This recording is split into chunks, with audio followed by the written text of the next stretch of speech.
Do you ever feel like you're balancing a million things already, but then some random idea or fun new project or something just for you pops into your head and your heart lights up? And then, almost instantly, you shut it down. No way, I don't have time for that. I already have too many irons in the fire. But still, the desire lingers. So that's what we're talking about today. What to do when life is full, but your soul is still hungry for more, even if that more feels impractical, silly, or maybe a little out of left field. Now, this conversation actually started with a question from my friend Lorian. She asked, what do you do when you already have too many irons in the fire, but you still want to add something new, even something stupid? Can I just say, I've felt that? How about you? Have you felt that too?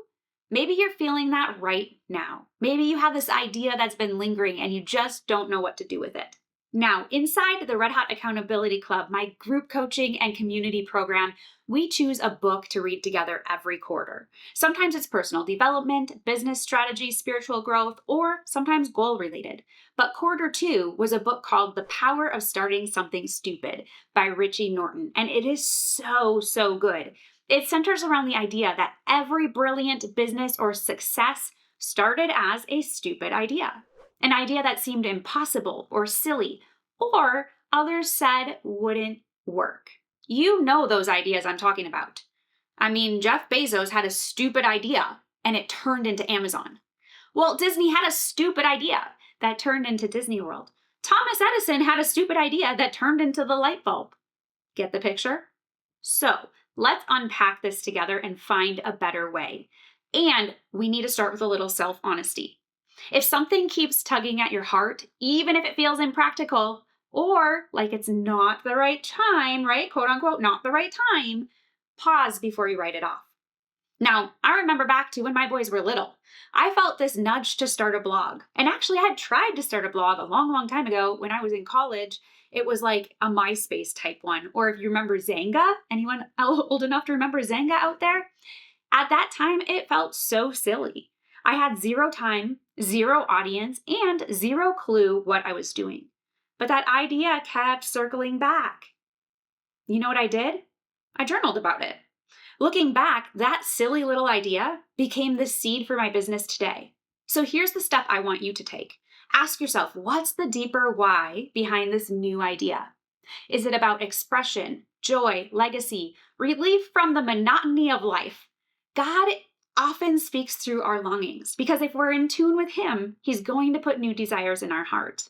So here's my favorite way to do that is to keep asking yourself why until you get to the root. So for example, why do I want to start painting again? Why is that coming up in my spirit? Well, maybe it's because it makes me feel creative. Okay. But why is that important? Because I felt like I've lost myself in parenthood. Okay, that's getting a lot closer to the root. God doesn't just use purposeful things. He uses what feels playful too. Okay, so you've acknowledged the desire, that tug on your heart, that something new that keeps popping up. The next step is crucial. How do you decide if there's actually room for it in your life? Because here's what I see so often, especially in the lives of parents juggling family and marriage and work and business and ministry, and the list goes on. We don't necessarily actually need more time. Did you hear that? We don't need more time. What we need is better clarity around what we're already carrying and the courage to make a trade-off when God calls us into something new.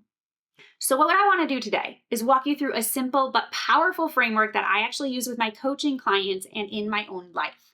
I call it the 4-part priority filter, and it helps you discern what's essential, what's life-giving, and what needs to be released.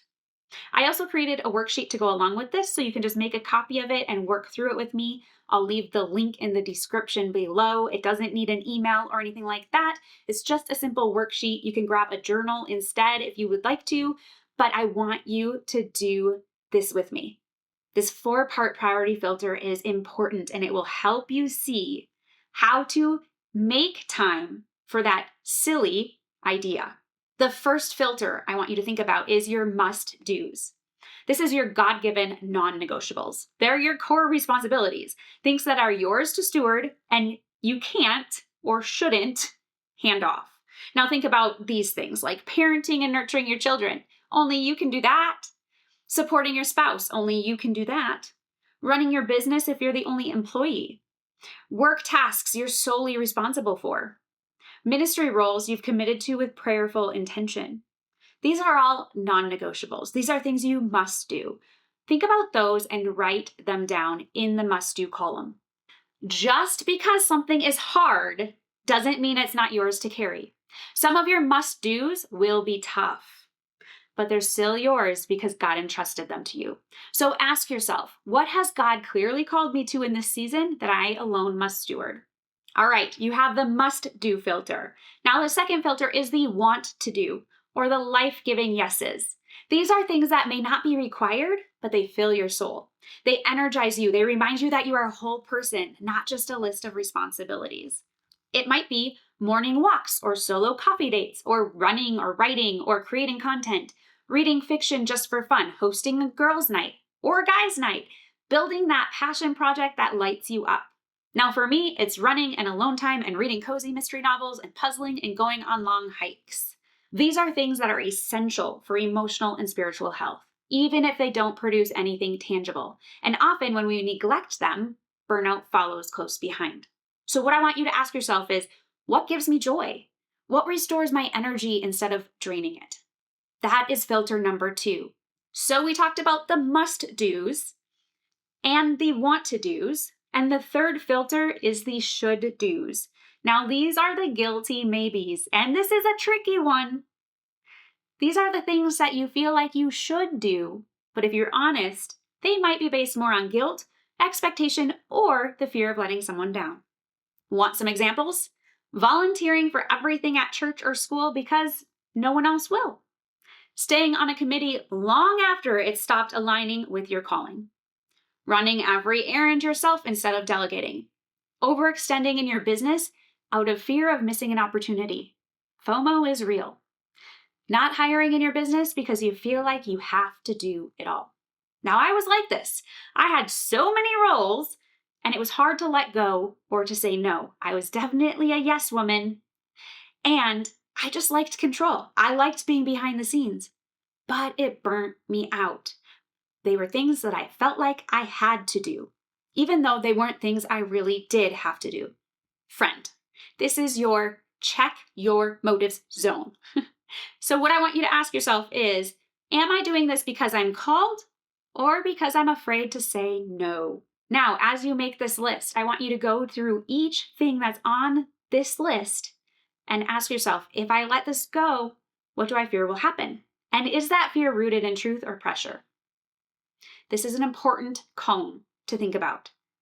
Your should-dos. Now, we talked about the must-dos, we talked about the want-to-dos, and we talked about the should-dos. The fourth pillar is the always done. These are your habitual extras. They're the things that you're doing out of routine, but not because they're still effective necessarily, or aligned with your current season. Now, we all have them. Things that used to serve us, but they no longer do. It could be a weekly meeting that no longer has a clear purpose, cleaning routines that could be simplified, or chores that could be delegated to your kids so they can take responsibility, keeping up with Instagram stories out of habit, not strategy, that blog that you haven't loved writing for months, but you feel obligated to keep posting on it, even though it's not driving traffic. Sometimes we outgrow things, and that's okay. Now let me say it again. You're allowed to evolve. You're allowed to make room for new callings by releasing old ones. And recently, I took a look at all the tasks I was doing in my business, and I decided what I could delegate or what I could let go of completely, because I was doing some of these tasks that I've always done that weren't necessary anymore. I had to decide, what was I doing that wasn't moving the needle forward anyway? Once you've created this list in the always done, I want you to ask yourself, if I stopped doing this task today and ask it for each task, would anything really fall apart? Or would it actually create space for better things? Now, after you complete the 4-part priority filter, the must-dos, the want-to-dos, the should-dos, and the always done, then I want you to take a step back and ask yourself, are your musts too full because you've accidentally piled in the shoulds? Are your wants completely missing from your calendar? Is your always done column holding things that needs to be gently released? It's not always about cutting back everything. It's about recognizing what God is calling you to right now and what he's asking you to trust him with, to delegate or to fully let go. And here's what I hope you take away today. You are allowed to want more, even if your life feels full right now. You are not selfish for desiring joy, creativity, or purpose. You can make room without guilt when you walk in step with God. And remember, God's not asking you to do more. He's asking you to be faithful with what he's placed in your hands. And that includes the dreams in your heart. So with that, friend, make sure to do the priority filter to figure out how you can make room for that silly idea that you have. And in all things, I pray, you just run your race. I believe in you.